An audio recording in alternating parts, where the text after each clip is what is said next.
You're looking at the old salt chlorinator.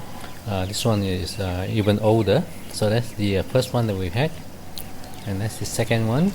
Second one is this chlorinator is leaking. You can see the copper color, and there's a lot of pool water coming out here. Salt build up as well. Time to go. Apparently I've got to saw off this bit here. It's not a lot. It's not a lot for me to put a coupling in there, so I need to. That's the old one. I need to saw off that and then slowly hack away. Let the bushes. So using the saw to do that. I could actually use the inline coupling or inline joiner, but it's $15 online plus $10 delivery, so this is cheaper. Bit of time, but it worked. So there's a lot of water in there. Need to clear it out first. Water and glue don't actually mix very well. So while I'm pumping out the water, I can at least wash the PVC off this pipe here.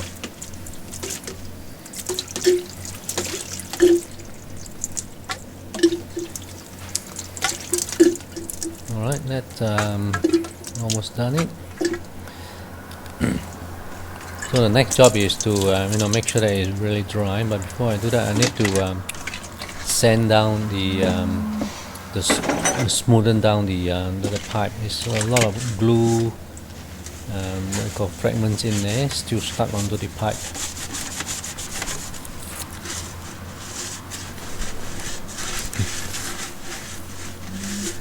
Right, wipe off the water and then the sandpaper can go on top. So just keep sanding until it is smooth before I attempt to glue a coupling on there.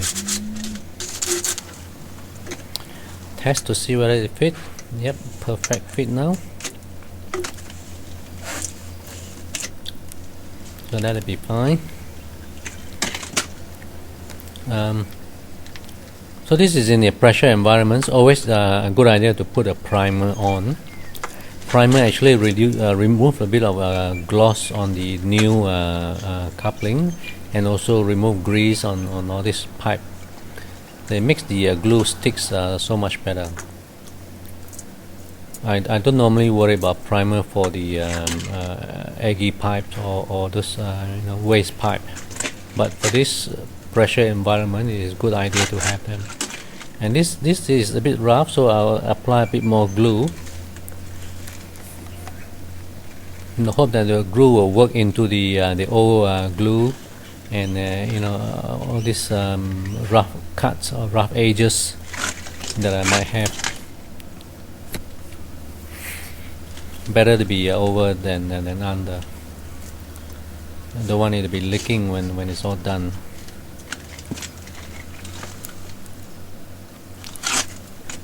Good idea to push in as far as you can get, and then once it's in, give it a bit of a twist and hold on to it for a few seconds. Otherwise they might work themselves out again. So push it in and then give it a twist, hold on to it for a few seconds.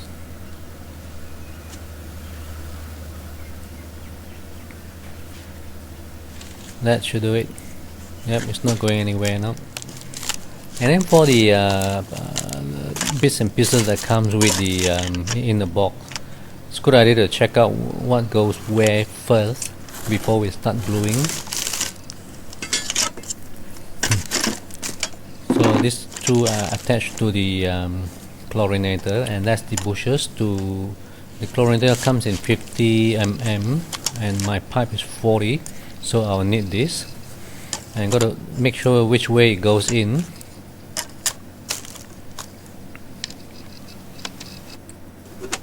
So have a dry run first. Put them roughly into place. You notice the pipe is a bit slant. Unfortunately, when the pipe was put in, it's set in concrete. It was set on the slant, so I have to live with it.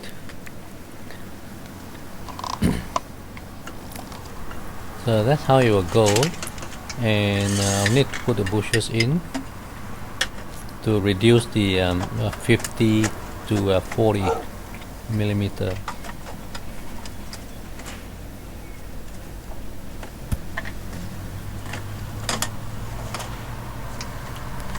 That'll be alright.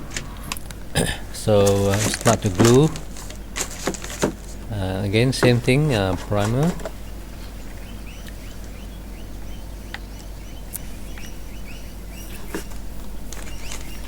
It's best to take your time to make sure which part goes where, because once you glue, and if you glue it wrongly, tough luck.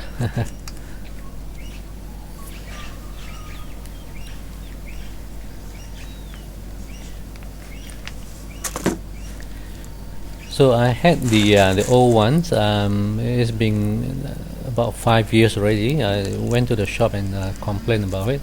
I say, oh, that's about the lifespan of this chlorinator. Well, if people know of any better brands, do let me know. Again, push in and a twist and hold.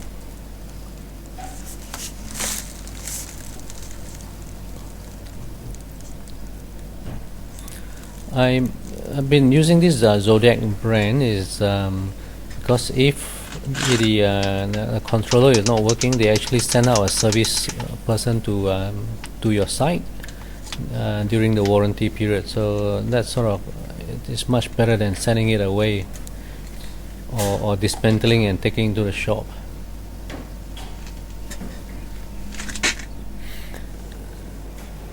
That's the last bit to go on, and then we'll be right. Once it's all done, need to wait about 24 hours before we put the pump back on.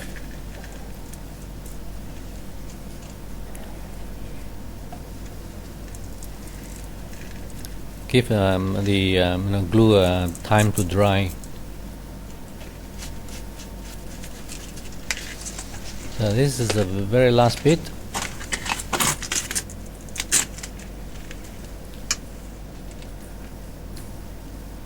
Okay,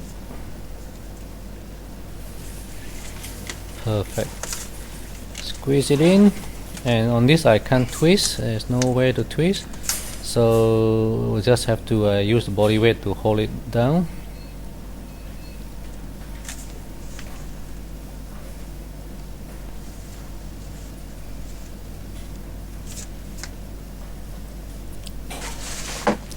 All right. So just test to put the what do you call it, chlorinator controller on the brackets.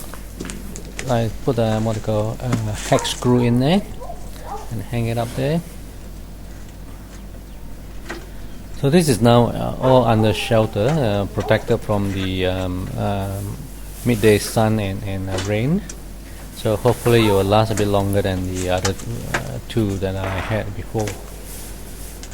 And now to connect from this controller to the chlorinator.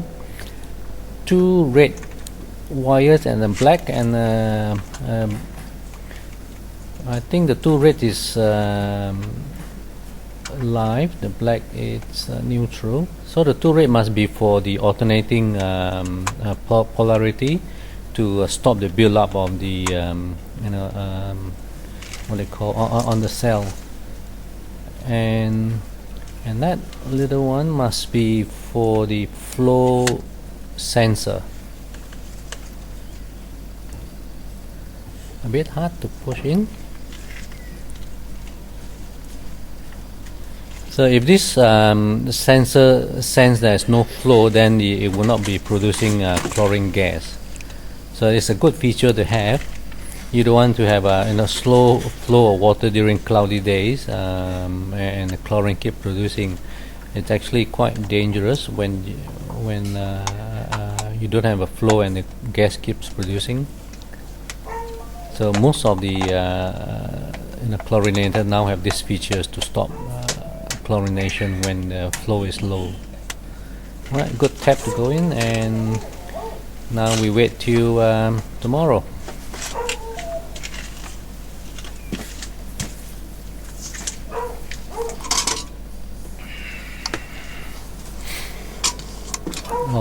one more step to plug it in to see if it does actually come on.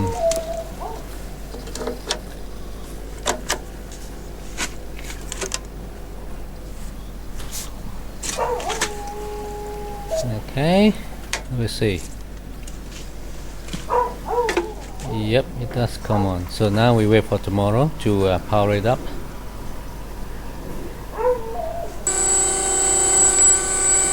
Well, tomorrow has arrived. Well, it seems to be working. And cool, 10%. And we need to fix the salt.